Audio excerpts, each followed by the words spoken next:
la reunión de los santos. Un día caluroso que es muestra del amor que nos tenemos los unos a los otros. Y bueno, sea cual sean las condiciones, hermanos, que nos toque, es que en el Señor estamos, en Él vivimos y en Él nos movemos. Amén. Bueno, el día de hoy tenemos la predicación respecto a la última bienaventuranza. El día de hoy cerramos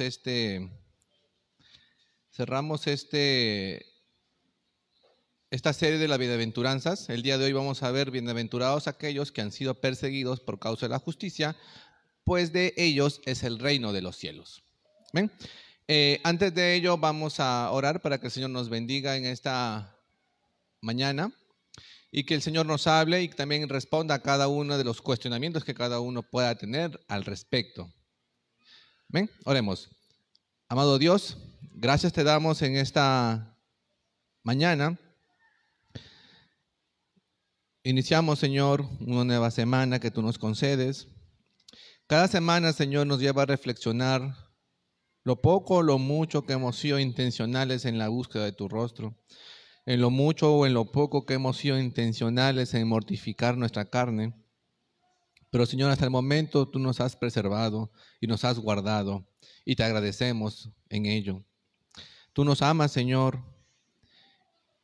y en tu amor te rogamos en esta mañana que nos bendigas con la predicación, que nos hables, Señor, y respondas preguntas que tengan tus hijos aquí presentes.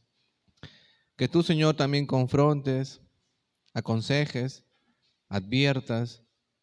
Al fin y al cabo, Señor, tú eres nuestro Padre y nosotros somos tus hijos. Esperamos de ti, Señor, porque no solamente de pan vivirá el hombre, sino de cada palabra que salga de tu boca. Y tenemos hambre, Señor, de tu palabra. Sácianos, Señor, como aquel día que multiplicaste los panes y hubo en demasía. Así también, Señor, esperamos nosotros por ti. En tu mano nos encomendamos, Señor. Amén. Bien, hermanos, como mencioné, ese tema de la persecución quizás no es muy sonado en nuestro contexto de acá de Latinoamérica, pero no quiere decir que en otros espacios geográficos del mundo existe persecución de cristianos. Por ejemplo, en Nigeria, por ejemplo, un país mayormente musulmán, alrededor del año 2022, una señorita fue asesinada por sus compañeros de estudios, simplemente por el hecho de compartir en el grupo de WhatsApp de sus estudios algunos comentarios respecto a Cristo. Fue perseguida literalmente por sus amigos, por sus compañeros, y fue asesinada. O sea, existen aún ese tipo de situaciones en el mundo. En otros países que quizás los medios de comunicación no tienen conocimiento, ¿no? Suceden. Pero si bien es cierto, la iglesia cristiana está marcada, y Jesús mismo lo dijo en esta bienaventuranza, por este tipo de acciones. Y esta realidad, hermanos, nos recuerda que la persecución no es solo algo del pasado, es una realidad presente que nos desafía a vivir en nuestra fe con convicción. A ver, ¿quién pondría en riesgo su vida simplemente si la vida cristiana, si Cristo fuera una bonita idea? ¿Quién pondría en tele su vida, expondría su vida simplemente por un bonito pensamiento? ¿Quién? Realmente aquellos que han experimentado que Cristo vive, están dispuestos a dar su vida por Él, no por algo falso, no por algo subjetivo, sino por algo real. Bien, como mencioné, nos encontramos en la última bienaventuranza y a manera de introducción hacernos esta pregunta. ¿Estamos listos para quizás no poner en riesgo nuestra vida? Gracias a Dios en nuestro contexto no existe este tipo de situaciones aún, no sabemos más adelante, pero ¿estamos dispuestos nosotros a soportar críticas, rechazos o dificultades? No por nuestras acciones, sino por causa de Cristo. ¿Estamos dispuestos? Ahora, ¿cómo respondemos cuando enfrentamos este tipo de presión por ser fieles a Dios y a su palabra? ¿Cómo respondemos? Bien, como mencioné, nos encontramos en la última bienaventuranza y como sabemos, estas bienaventuranzas hacen mención a las características del cristiano. Sí, son características del cristiano. Esta última característica nos dice que de ellos es el reino de los cielos. Recordemos de que la bienaventuranza, la primera, ¿cuál era? Bienaventurados los pobres de espíritu, porque de ellos es el reino de los cielos. Luego, esta última, ¿qué dice? Bienaventurados los que padecen persecución por causa de la justicia, porque de ellos es el reino de los cielos.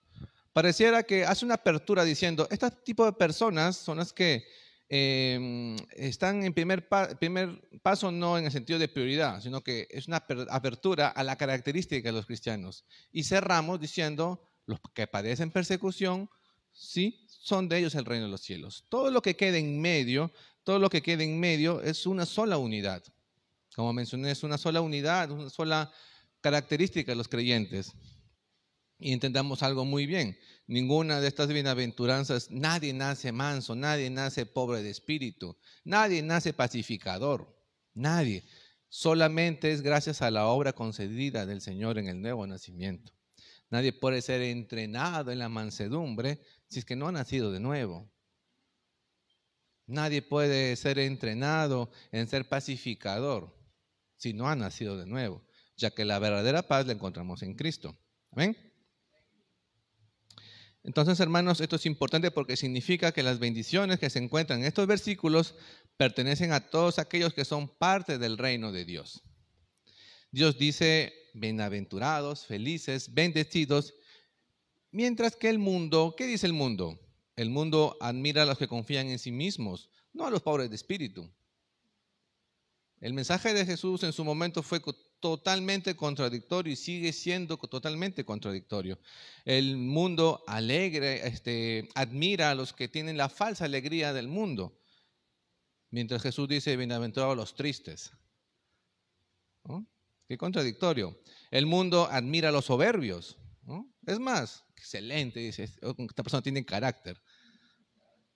Cuando en realidad Jesús alaba a los que son mansos.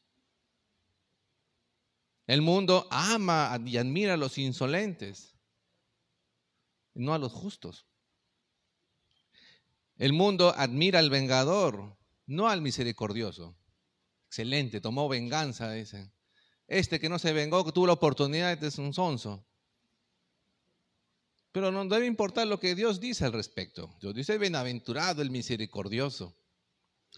El mundo admira a los autoindulgentes, no a los puros de corazón. El mundo admira al violento, no al pacificador. En resumen, el mundo desprecia a Cristo y por lo tanto persigue a cualquiera que sea como Él. ¿Ya vamos entendiendo? Padecer persecución, hermanos, es una de las pruebas más fuertes que uno puede presentar, ya que es algo externo, ¿sí? Que no viene contra ti, viene contra quien vive en ti. En esta situación hay que ver un poco lo que no es persecución, un poco para entender lo que pasa, ¿no? Mucha gente puede confundir este tipo de cosas. Vamos a ver lo que no es persecución. No es persecución pasar dificultades por malas decisiones o acciones incorrectas que hemos cometido, ¿sí? Simplemente lo que experimentan muchos creyentes es por sus acciones incorrectas, por sus consecuencias de su mala conducta. Pedro nos advierte en su carta diciendo, así que ninguno de vosotros padezca como homicida o ladrón o malhechor o por entrometerse en asuntos ajenos. Pero si alguno padece como cristiano, que no se avergüence, sino que glorifique a Dios en este nombre. Entonces Pedro deja en claro que sufrir por Cristo es algo honroso, pero sufrir por malas acciones no tiene nada que ver con la persecución cristiana, ¿sí? Quizás un autodenominado creyente hurta algo, lo cogen, lo meten a la cárcel. Estoy padeciendo persecución, pues, porque soy cristiano. ¿No? Eso es así, no es así. Entonces ya vamos separando lo que son nuestras malas acciones con lo que es la verdadera persecución. Asimismo, también no es persecución cuando un creyente es rechazado por ser imprudente o pasa al rango de ser un poco fanático. Por ejemplo, un cristiano que en su centro laboral insiste y persiste en evangelizar a sus compañeros dejando de realizar sus funciones, dejando de realizar su trabajo. Como consecuencia le mandan un memorándum o quizás lo pueden despedir. El que va a decir, me están persiguiendo por ser cristiano. ¿Eso es correcto? ¿Es persecución eso? Pues no, nadie lo está persiguiendo, sino que está descuidando su trabajo por el cual fue el contratado y está afectando a la empresa. Hay espacios específicos en los que nosotros podemos compartir, pero una vez, hace muchos años también un compañero en el trabajo, se le ocurre enviar un correo corporativo, es decir, a todos los usuarios del correo, a todos, a todos sobre el correo, un mensaje, incluso incluye la alta dirección y los dueños. Así un mensajazo grandazo que se arrepientan con letras rojas, todo, ¿no? A las 2 horas todo despedido. ¿Es persecución? ¿Lo despidieron porque era cristiano? No, por imprudente, ¿no? A veces confundimos también el rechazo que afronta un cristiano porque tiene una actitud hostil y no por la verdad del evangelio, ¿no? A veces cristianos que usan las redes sociales para insultar o menospreciar o despreciar personas de otras denominaciones, otras religiones o los que no son creyentes. En lugar de compartir realmente el mensaje bíblico en la verdad, se ponen a hacer otras cosas en las redes sociales. Como consecuencia, lo bloquean, lo banean, lo denuncian, muchos haters. ¿Está pasando persecución? Son consecuencias de sus malas acciones, que Dios no lo ha mandado a hacer. ¿Ven? Otro punto importante. Comunidades o iglesias cristianas que enfrentan problemas legales por desobedecer la ley. Supongamos que, no sé, esta casa al frente está deshabitada y decimos, Dios nos ha abierto puertas, vamos a tomarla. Ok, estamos un mes ahí, felices, contentos, Dios nos ha bendecido, un nuevo local, tiene aire acondicionado. Pero después nos hacen una denuncia, viene el policía, nos desaloja con el fiscal, nos denuncian a todos. ¿Es persecución? No es persecución, simplemente no estamos actuando de acuerdo a las leyes. Otro punto es cuando un cristiano también es corregido por su falta de ética o mal testimonio. Un cristiano en un negocio que no paga sus impuestos, lo multan, cerrado por SUNAT por no pagar impuestos. ¿Está pasando persecución? No, pero dice el gobierno me persigue.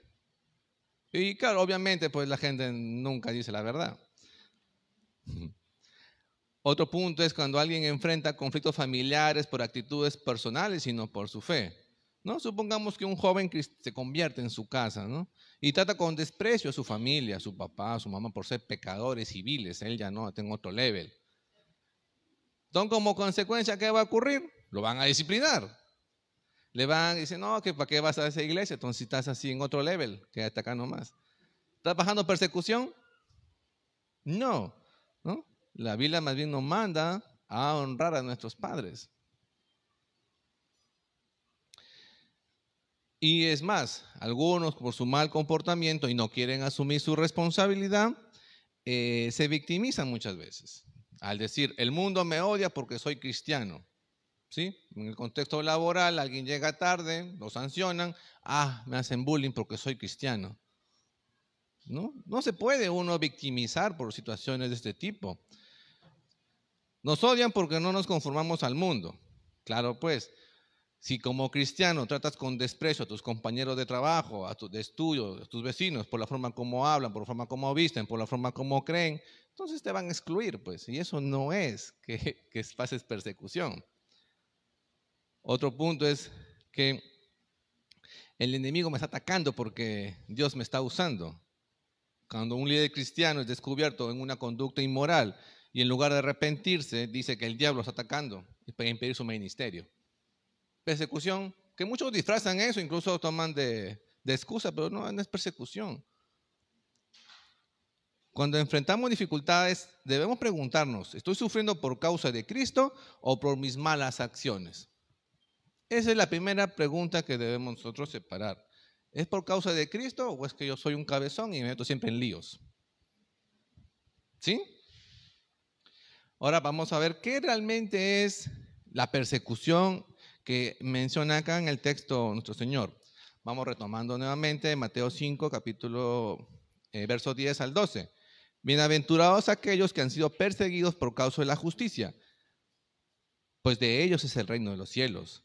Bienaventurados seréis cuando os insulten y persigan y digan todo género de mal contra vosotros falsamente, por causa de mí. Regocijaos y alegraos porque vuestra recompensa en los cielos es grande, porque así persiguieron a los profetas que fueron antes de vosotros. Entonces vamos recordando que la palabra bienaventurado significa feliz, afortunado, bendecido. Un estado de gran felicidad y gozo. Obviamente, no superficial, no efímero, como el mundo ofrece, sino un estado permanente de gozo en el Señor.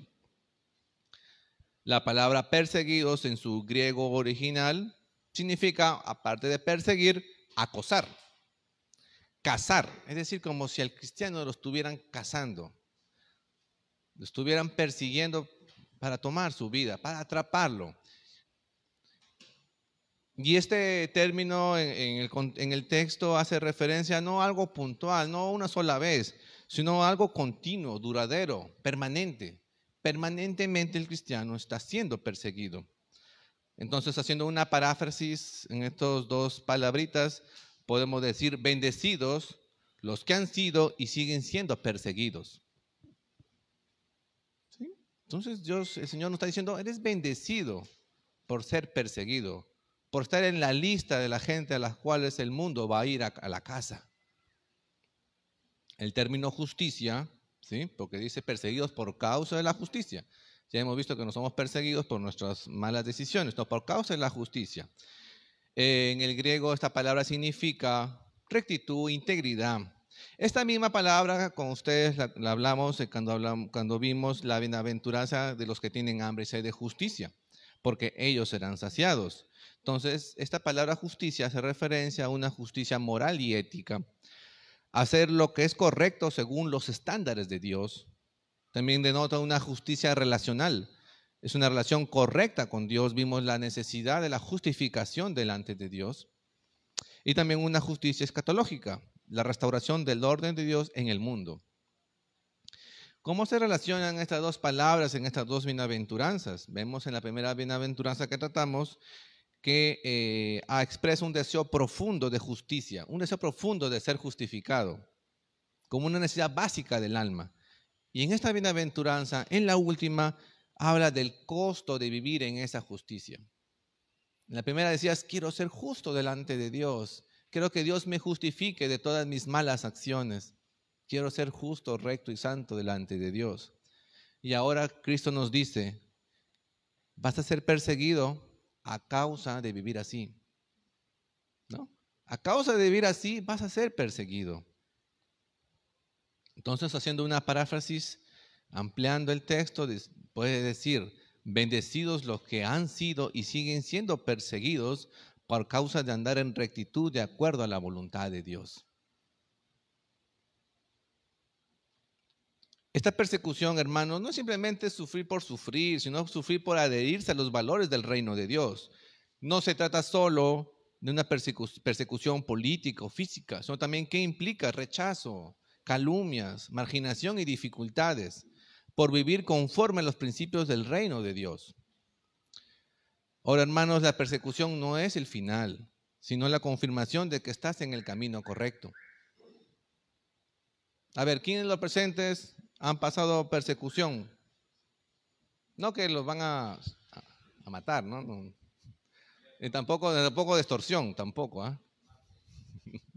¿Quiénes? A ver, levanta la mano. ¿Quiénes? En algún momento han pasado una situación de rechazo, una situación de malentendidos. ¿Quiénes? Ahora, como les digo, esto es la confirmación de que estamos haciendo lo correcto. Si nos acomodamos al mundo, nunca va a haber persecución. Si nos acomodamos al mundo, el mundo nos va a amar. Y el mundo, los valores del mundo, los principios del mundo son contrarios a los valores del reino de Dios. Jesús promete que los perseguidos por la justicia heredarán el reino de los cielos, y los que buscan la justicia de Dios deben estar preparados para enfrentar rechazo y oposición. Si tú eres cristiano y has decidido seguir a Cristo, si tú eres creyente y has anhelado ser justo delante de Dios, eso conlleva como consecuencia a que seas aborrecido por aquellos que no viven tal cual esa justicia. Tienes que estar ya predispuesto y abierto a esa realidad, ¿sí? No le llames bullying. No le llames bullying. Ay, me están haciendo bullying por el cristiano. Simplemente es consecuencia por vivir rectamente delante de Dios. Y en la medida que vamos avanzando en este sermón, hermano, vamos a tener un poco más de entendimiento. Ahora, esto no solamente ocurrió en el tiempo de Cristo, en la iglesia primitiva.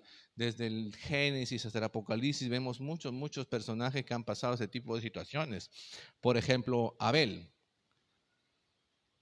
Sabemos lo que pasó con Abel. Caín mató a Abel. ¿Abel hizo algo malo? ¿Qué hizo Abel para que lo maten? Simplemente ofreció un sacrificio aceptable a Dios. Eso provocó celos a su hermano. Él no hizo nada malo. José fue vendido por sus hermanos. ¿Por qué fue vendido por sus hermanos? Por celos. Y fue encarcelado, ¿por qué? Porque rechazó la inmoralidad. Moisés, ¿por qué fue perseguido? Por liberar al pueblo de Dios. David, ¿por qué fue perseguido por Saúl? Porque Saúl trató de matar porque tenía celos de David. David no hizo nada de malo. Más bien cuidaba de él, pero no. Los celos eran más grandes. Elías, ¿por qué fue perseguido? Porque confrontó la idolatría. De igual manera, Jeremías, al decir la verdad, al profetizar cosas verdaderas, a los reyes no les gustaba. Juan Bautista, ¿qué hizo de malo? Denunció el pecado de Herodes.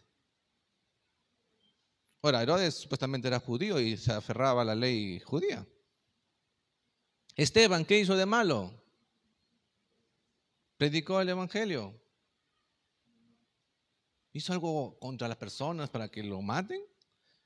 Simplemente habló la verdad. Pedro, Pablo y los demás apóstoles predicaron el evangelio. Anunciaron que Cristo era el rey, no el César. Que los ídolos de las naciones no eran Dios. La gente se ofendió por eso y por eso los persiguieron. Entonces, ¿qué podemos aprender de estos ejemplos, hermanos? Que la justicia provoca oposición. Desde Abel hasta los apóstoles, la fidelidad a Dios y la justicia ha generado rechazo, celos y odio por parte de los impíos. La persecución viene también de muchos frentes. Viene de tus familiares, como el caso de José. De los gobernantes, en el caso de Moisés, Jeremías, Juan Bautista. También viene de líderes religiosos, en el caso de Esteban, Pedro, Pablo. A ellos no los perseguían pues gente impía, la mayoría era gente religiosa. ¿La fidelidad de Dios nos garantiza ausencia de sufrimiento? De ninguna manera. Él nos garantiza que estamos en Él, pero no nos dice ustedes no van a sufrir. Moisés, David y Elías enfrentaron muchas amenazas y exilio a pesar de la obediencia que tenían a Dios. Sin embargo, ¿qué es la diferencia? Dios nunca los abandonó. Dios usa también la persecución para cumplir sus propósitos. Vemos cómo José sufrió injusticias, pero al final Dios lo exaltó. Vemos cómo los discípulos, los apóstoles en la iglesia primitiva, a causa de la persecución, tuvieron que emigrar a otras regiones de Asia. Dios tiene todo orquestado para su gloria. ¿Ven? Y la verdad trae consecuencias, predicar la verdad. Hablar la verdad trae consecuencias. Juan Bautista, Esteban, hablaron la verdad, dieron testimonio de la verdad y les fue mal, hablando terrenalmente. Otro punto es que la persecución también fortalece el testimonio de cristianos. Pedro, Pablo, los apóstoles siguieron predicando a pesar de las amenazas y su ejemplo motivaba a otros hermanos. E incluso llamaba la atención a gente que no era creyente. ¿Y estos qué tanta fe tienen? E incluso después ya del tiempo hecho los apóstoles, en los padres de la iglesia, mucha gente se cuestionaba, los romanos, esto, o sea, ¿qué les cuesta decir? Ya, ok, voy a dar un poco de incienso acá a Zeus, a Artemisa, y ya pasó, no pasa nada. ¿Qué les costaba? Les costaba su vida a ellos. Y Dios recompensa también a los perseguidos. Aunque algunos sufrieron hasta la muerte, la Biblia nos asegura que Dios honra a los que son fieles, y ya sea en esta vida o en la eternidad. Entonces, mis hermanos, la persecución es una señal de que seguimos los pasos de Cristo. Si no tienes dificultades en tu transitar cristiano, obviamente dice no dificultades no contra tu viejo hombre, sino contra el mundo, entonces evaluemos qué estamos haciendo mal. No es normal que nunca en tu vida hayas pasado rechazo. Nunca, o sea, no es normal. Es más, hermano, no debemos temer ese tipo de situaciones, sino verla como una oportunidad para glorificar a Dios y demostrar nuestra fe en Él. Como dijo Pablo, porque para mí el vivir es Cristo y el morir es ganancia. Ahora veamos una persecución muy especial, una persecución que conllevó incluso a nuestra salvación. Cristo. Cristo padeció persecución desde su nacimiento. O sea, un bebé no tenía... ¿Qué hizo un bebé, hablando terrenalmente, para que Herodes mande matar a niños menores de 2 años? Lo estaban persiguiendo a nuestro Salvador de bebé. Luego ya cuando comenzó su ministerio, Jesús pasó por mucho rechazo y oposición. Jesús predicó la verdad y confrontó la hipocresía religiosa.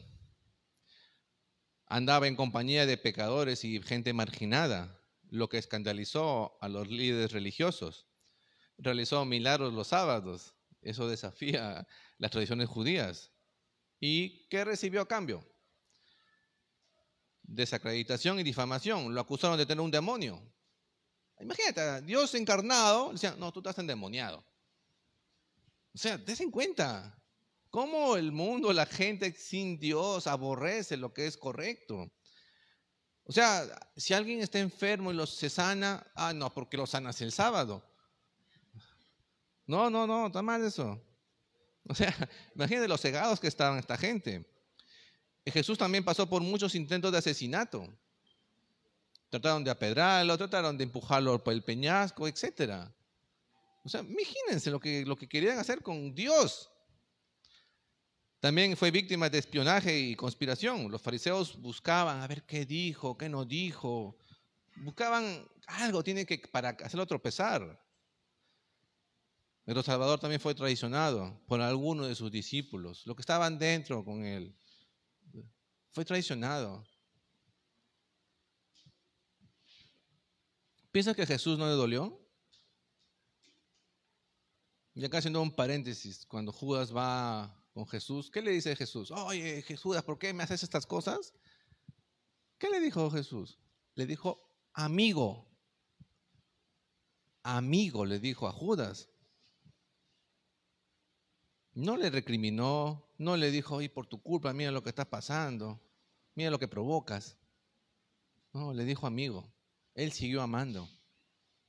A él no le importó la traición, ni la persecución, ni nada. Él tenía un propósito, el de amarnos. Amén. Sus discípulos también lo abandonaron a él. Es más, ya preso, pasó por un juicio medio raro. ¿Por qué? Porque buscaban falsos testigos. ¿Sí? Buscaban falsos testigos. O sea, era tal la hostilidad hacia él que le buscaban y le buscaban la forma de encontrarlo culpable. Pusieron malos testigos, hicieron un juicio nocturno, algo que estaba prohibido en la ley judía. No era tan público. Al final Pilato lo declaró inocente, pero se dio la presión pública. En ese interín, nuestro Salvador fue flagelado, le pusieron una corona de espinas, Le hicieron cargar su propia cruz, donde iba a morir.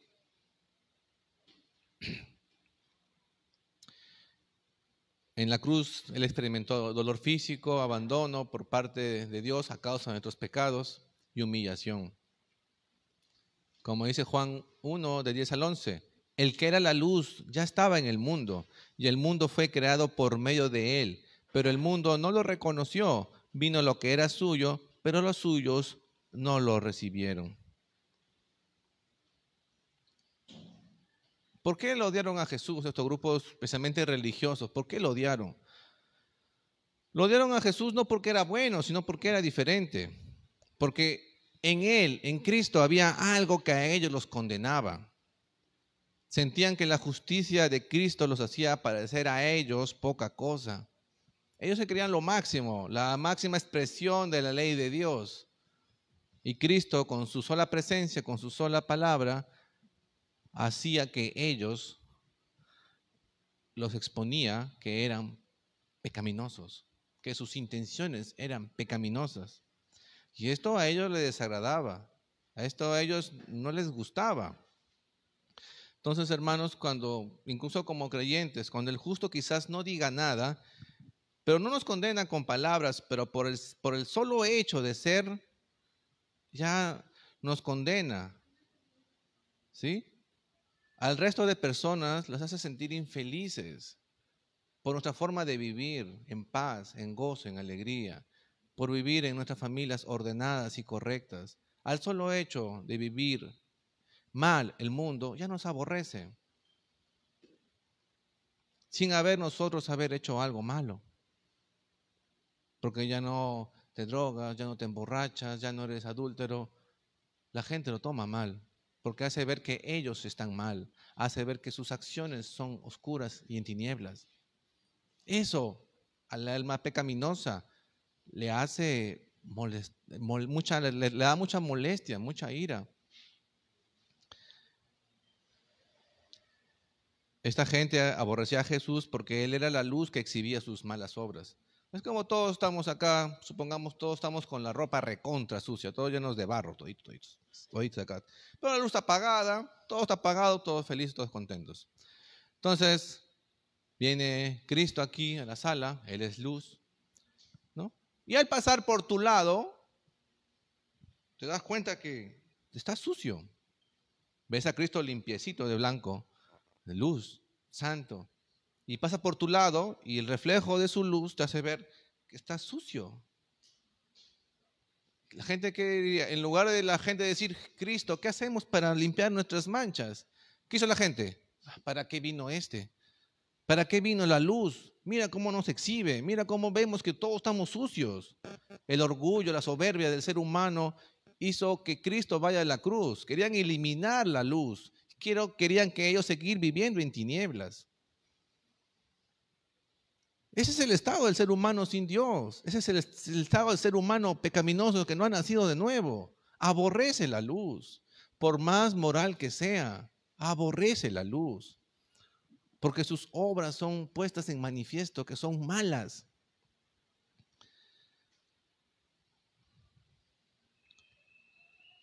Si pensamos que Jesús es alguien que la gente no nacida de nuevo va a amar y admirar, estamos equivocados. Es por eso que salen tantas falsas doctrinas, falsas denominaciones, donde hablan de un Jesús que no es bíblico, donde hablan de un Jesús que consiente el pecado. A ese Jesús sí lo aman, pero al Jesús bíblico no lo aman. Es la razón por la cual tanta falsa doctrina, tantas corrientes mentirosas existen. A Jesús mismo ahí en el escenario con Pilatos ahí en su palacio, prefirieron liberar a un asesino antes que a un justo. Prefirieron liberar a con quien ellos se identificaban. Hermanos, el verdadero cristiano es alguien al que no todo el mundo alaba. No alabaron a nuestro Señor y nunca alabarán al que es como Él. Cristo mismo nos dijo en Juan 16:33, estas cosas os he hablado para que en mí tengan paz.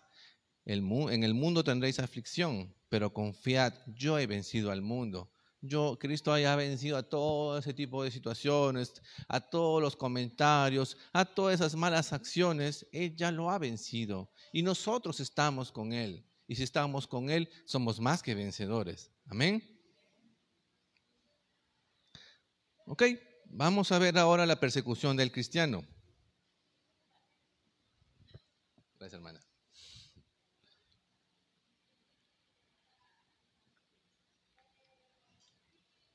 Ahora, con mayor entendimiento, hermanos, podemos ver qué implica ser perseguidos como cristianos. En Juan 15:18 nos dice, si el mundo os aborrece, sabed que a mí me ha aborrecido antes que a vosotros. La persecución que enfrenta un cristiano no es simplemente por sus valores o por sus principios morales. No es porque seas buena gente. No es porque seas muy moral. Te persiguen porque Cristo vive en ti. Porque tú en poco o en mayor medida reflejas la luz de Dios en tu carácter, en tu vida, en tu familia, en lo que haces. Y eso, como hemos visto, a mucha gente no le gusta. No le gusta que tú seas honrado. No le gusta que tú digas la verdad. No les gusta que tú andes en fidelidad. No les gusta que tú vengas a la iglesia. No les gusta verte con Biblia, etcétera, etcétera. Por eso te aborrecen. No por ser con nombre y apellido, sino porque Cristo vive en ti. Amén. Porque la gente aborrece a Cristo, a la luz verdadera. Nosotros mismos no tenemos una luz intrínseca en nosotros, no tenemos. Tenemos la luz de Cristo en nosotros. Amén. El mundo no odia al cristiano por quién es, sino a quién pertenece. Tú ya no perteneces a una banda, no perteneces a una institución que te identifica. Nosotros nos identificamos con Cristo. Él es nuestra identidad. Le pertenecemos a Él. Y desde los tiempos de Jesús hasta hoy, la luz de Cristo en un creyente expone las tinieblas del mundo y el mundo responde con hostilidad.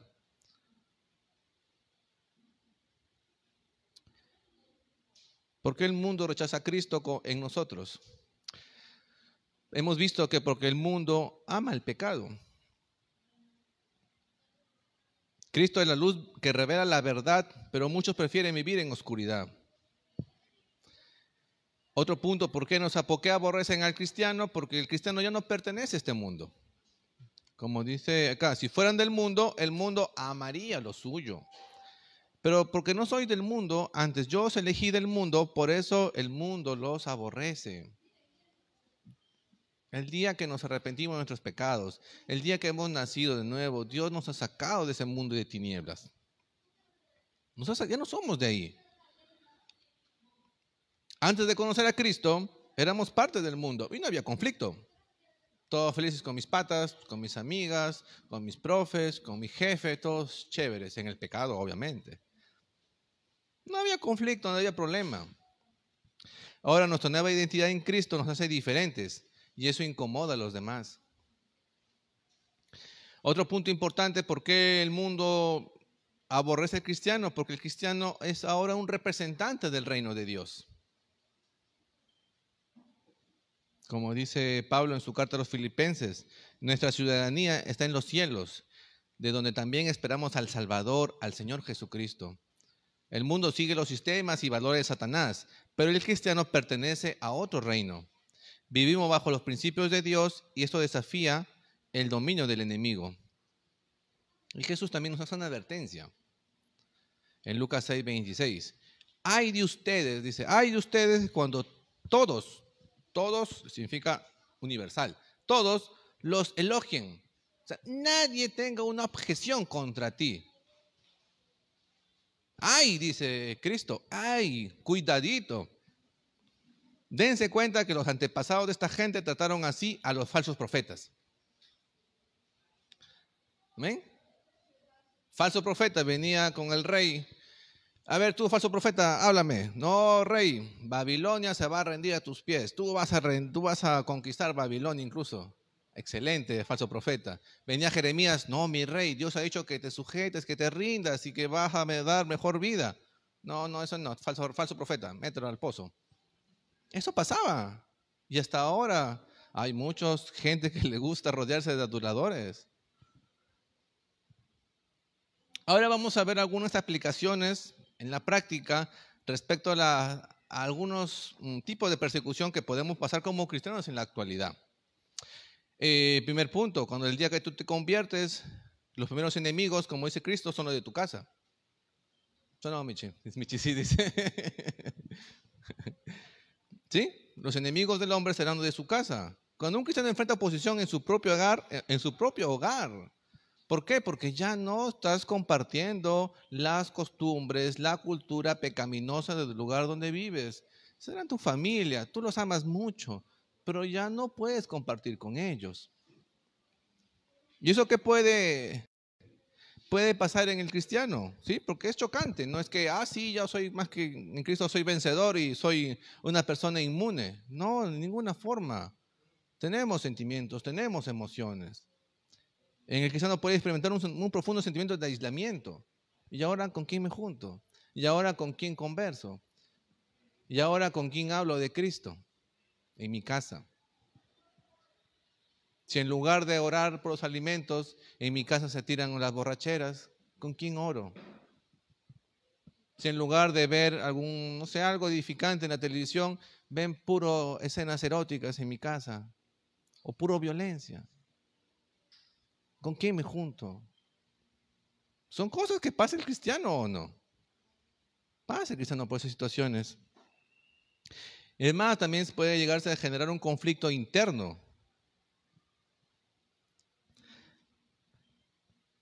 ¿Sí? Yo tengo que amar y honrar a mi familia, es un mandato bíblico, pero no puedo poner en tela de juicio mis valores cristianos. ¿Cómo manejo esas situaciones? Asimismo, pueden generarse intentos de manipulación emocional para que abandones tus principios. Mira, hijo, mira, hija, tú eres para acá, para acá. Te pueden manipular. ¿Cómo poder afrontarlo? Recordemos que Jesús pasó lo mismo. Sus mismos hermanos de Jesús no creían en él. Si tú tanto eres, que dice que eres el Mesías, anda a Jerusalén, ¿qué haces por acá? Le dijeron a Jesús. Imagínate nosotros. Ora por tu familia y sé testimonio y da testimonio con amor. Y también busca apoyo de la comunidad cristiana, los que te puedan aconsejar y guiar. Si estás pasando por ese tipo de situaciones, hermano, hermana. También el cristiano pasa por persecuciones en el trabajo.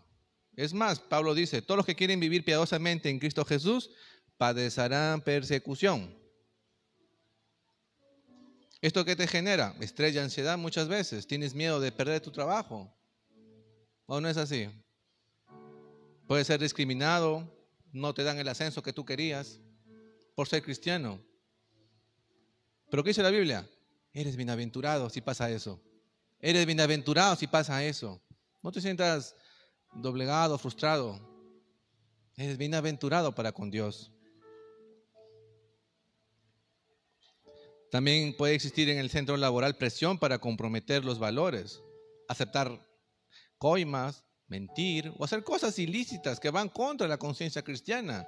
Son cosas que enfrentamos, hermanos, día a día y que debemos nosotros estar firmes para saber cómo manejar cada una de las situaciones. Y debemos también ser conscientes a quién nosotros respondemos. ¿A quién te debes tú? ¿Al cliente? ¿Al proveedor? ¿Al empresario? ¿A quién te debes? ¿Quién dio su vida por ti? A Él te debes. A Él le perteneces. Y Él no te va a dejar. Amén. También podemos pasar persecución en el centro de estudios. ¿Sí? Como dijo Pablo también a los Corintios, que Dios ha escogido lo necio del mundo para avergonzar a los sabios. Y Dios ha escogido lo débil del mundo para avergonzar a lo que es fuerte. En estos círculos, digamos, académicos, las creencias cristianas son ridiculizadas. Dicen, esta gente retrógrada. ¿O no es así? Esta gente retrógrada. Y en estos centros académicos muchas veces imponen ideologías contrarias a la Biblia, más aún que vivimos en el tema del progresismo. Se espera que los estudiantes acepten ideas que van contra la fe cristiana. Y en ese interín también existe discriminación académica. Quieres hacer tu investigación, tu tesis, tu doctorado, obviamente bajo la cosmovisión cristiana, y lo desmeritan. Lo desmeritan. También puede darse un conflicto entre la fe y la ciencia. Se presenta la ciencia como una alternativa a Dios, en lugar de verla como una disciplina que revela su orden. Asimismo, como cristianos podemos pasar por persecución política y del gobierno. Pablo en Hechos 5:29 dice, es necesario obedecer a Dios antes que a los hombres. ¿Sí? Amén. Entonces, los cristianos que defienden principios bíblicos en la política pueden ser atacados, censurados o perseguidos por no alinearse a agendas seculares. Y eso lo vemos, lo vivimos. Muchas veces se dictan leyes contra la fe. Hay hostilidad hacia políticos cristianos, incluso tratándolos de reprimirlos. Hay presión para que tú apoyes agendas anticristianas y por ende renuncies a tus convicciones. Esa es la verdadera prueba de fe. ¿Crees o no crees? ¿Eres o no eres? Aunque suene un poco contradictorio, pero también puede ocurrir persecución dentro de la iglesia, ya sea internamente o de manera institucional. Pablo dice en 2 Timoteo 4:3, porque llegará el tiempo en que no van a tolerar la sana doctrina, sino que llevados de sus propios deseos se rodearán de maestros que les digan las fantasías que quieren oír. Esto ocurre cuando un creyente o una congregación se mantienen fieles a las verdades bíblicas, donde en un entorno que ya está corrompido, como pasó con Lutero, ¿no? A Lutero no le hicieron bullying, le hicieron persecución. También puede haber rechazo por defender la sana doctrina, ¿no? Cuando algunos contextos o instituciones llamadas cristianas se adhieren a situaciones, a agendas políticas, a pensamientos, a filosofías que van contra la verdad de Dios. Y a nosotros te dicen, ustedes son los retrógrados. Hay presión también para conformarse a prácticas incorrectas, corrupción, mal liderazgo, abusos dentro de la iglesia. Tratar de decir la verdad, tratar de decir, no, pastor, no, mire, líder, no, hermano, mire. No. A un costado. Puede darse también aislamiento y marginación, ¿no? Etiquetados como muchas veces somos muy extremistas, muy legalistas. Y por último puede existir también división y conflictos. Jesús advirtió que el trigo y la cizaña crecerían juntos. Otro tipo de persecución que también puede haber es en el noviazgo. Mi novio me persigue, dice. En el libro de Amós 3:3 dice, ¿andarán dos juntos si no estuvieran de acuerdo? Hermanos, el noviazgo es un tiempo de preparación para el matrimonio. Y si hay una diferencia en la fe o en el compromiso con Dios, puede surgir conflictos que se convierten en una forma de persecución. ¿Cómo así? ¿Cómo puede ocurrir esto? Primer punto, puede haber burlas y menosprecio. Uno de los dos ridiculiza la fe del otro. ¿Pasa o no pasa? Hay presión por comprometer los principios bíblicos. La otra parte que no es creyente intenta e incita a pecar a la otra parte, a participar en prácticas que totalmente Dios aborrece. Se lleva también dificultad en la vida espiritual, ya que hay una falta de apoyo en la oración, en el estudio bíblico, incluso en la asistencia a la iglesia. ¿Que para qué vas a la iglesia? Mejor vamos a pasear a la playa en este calor. Por eso Pablo nos dice, no se unan en yugo desigual con los incrédulos, porque ¿qué compañerismo tiene la justicia con la injusticia? Acá hago una recomendación, no es el tema, pero es necesario expresarlo. Si aún no hay matrimonio, estamos hablando del noviazgo, es sabio evaluar si realmente es conforme esa relación a la voluntad de Dios. ¿Es conforme o no es conforme a la voluntad de Dios? Todo aquello que te impida acercarte a Cristo, debes arrancarlo. ¿A quién amas más? Y asimismo, hermano, hermana, si pasas por situaciones de ese tipo o parecidas, acércate de los líderes por consejo, para discernir realmente la situación. Ok, no somos novios, solo somos casados. Y hay un caso que Pablo dice, si algún hermano tiene una mujer que no sea creyente y haya consciente en vivir con él, no la abandone. Cuando uno de los esposos se convierte a Cristo y el otro no, o cuando uno busca vivir en santidad y el otro no está comprometido, pueden surgir conflictos que se convierten en una forma de persecución. ¿Cómo puede manifestarse? Primero, desprecio por la fe, burlas, críticas o enojo por las prácticas cristianas que tú tienes. Ya ven a dormir, ya tanto horas, tanto leer la Biblia. Oye, pon otra cosa, pon ahí para ver la película. Situaciones en el día a día que se pueden ir viviendo. También impedimentos para congregarse, obstáculos, prohibiciones para asistir a la iglesia. ¿Se puede o no se puede dar? Falta de apoyo en la vida espiritual, falta de interés o indiferencia total hacia la oración, incluso en la formación de los hijos. No les interesa formarlos a una parte en el evangelio. No les interesa. Otra parte sí le interesa. Presión para comprometer valores, ¿no? Influencia para participar en pecados o actividades contrarias a la fe. ¿Qué podemos hacer en esas situaciones? Preservar en el amor y en el testimonio sin imponer la fe, sino mostrando el carácter de Cristo. Como dice acá en Pedro, las esposas en este caso, con su carácter pueden ganar a sus esposos. En primera instancia no se habla de divorcio, que es el camino más fácil. Oren constantemente por el esposo no creyente, dice acá, o la esposa no creyente, dice Pablo. Y buscan apoyo también en la iglesia, hermanos. Amén. Si me disculpan un ratito más de tiempo. También se puede dar persecución en el ambiente digital. ¿Sí? Nos encontramos en el mundo de las redes. Pablo a los Efesios le dice, no participen en las obras infructuosas de las tinieblas, sino más bien reprenderlas. ¿El Internet ha abierto nuevas oportunidades para compartir el Evangelio o no? Sí, pero también ha traído nuevas formas de persecución. ¿Cómo cuáles? Te censuran tu contenido cristiano, como le pasa al pastor. ¿No? Censuran.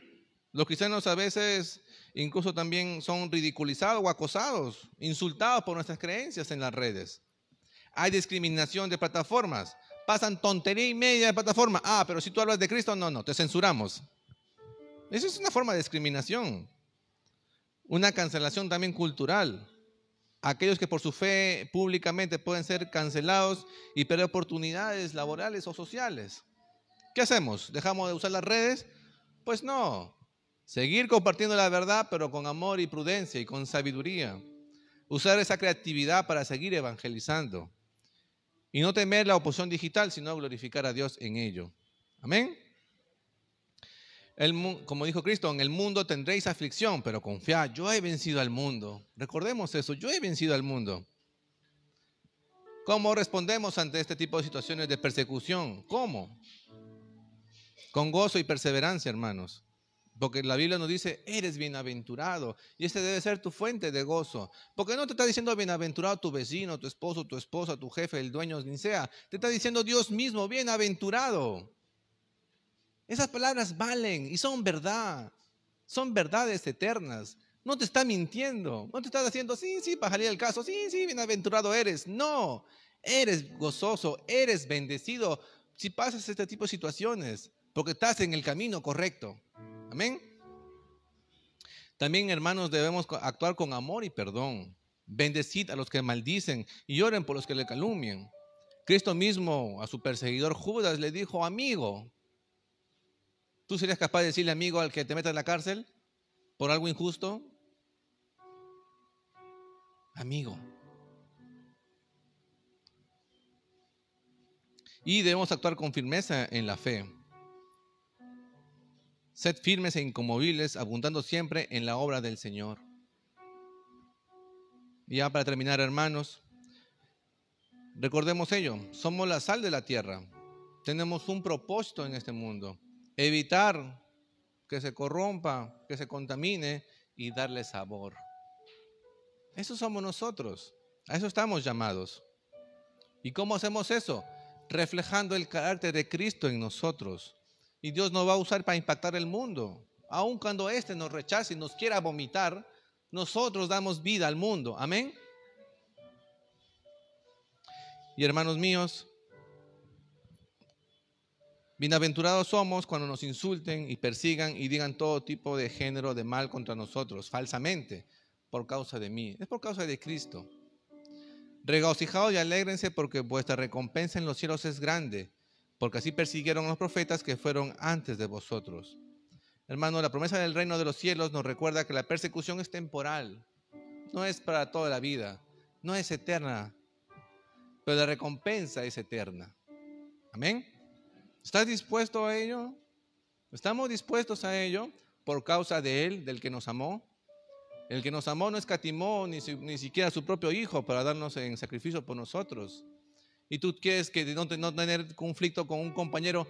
Oye, eso, ¿por qué haces eso, cristiano? Ay, qué vergüenza. Oye, ¿y tú no haces eso? No, no hago eso. Ay, qué vergüenza. Ay, me están haciendo bullying. Con fe, con certeza, con convicción, yo sirvo a Cristo. A Él yo respondo por mis actos. No necesitas tú buscar ser aceptado en un grupo. Ya eres aceptado por Dios. Y eso es suficiente. Amén. Así que hermanos, el mundo pasa y sus deseos, pero el que hace la voluntad de Dios permanece para siempre. Oremos. Amado Señor, muchas gracias en esta mañana por tu misericordia, por tu amor. Gracias, Señor, porque nos hablas.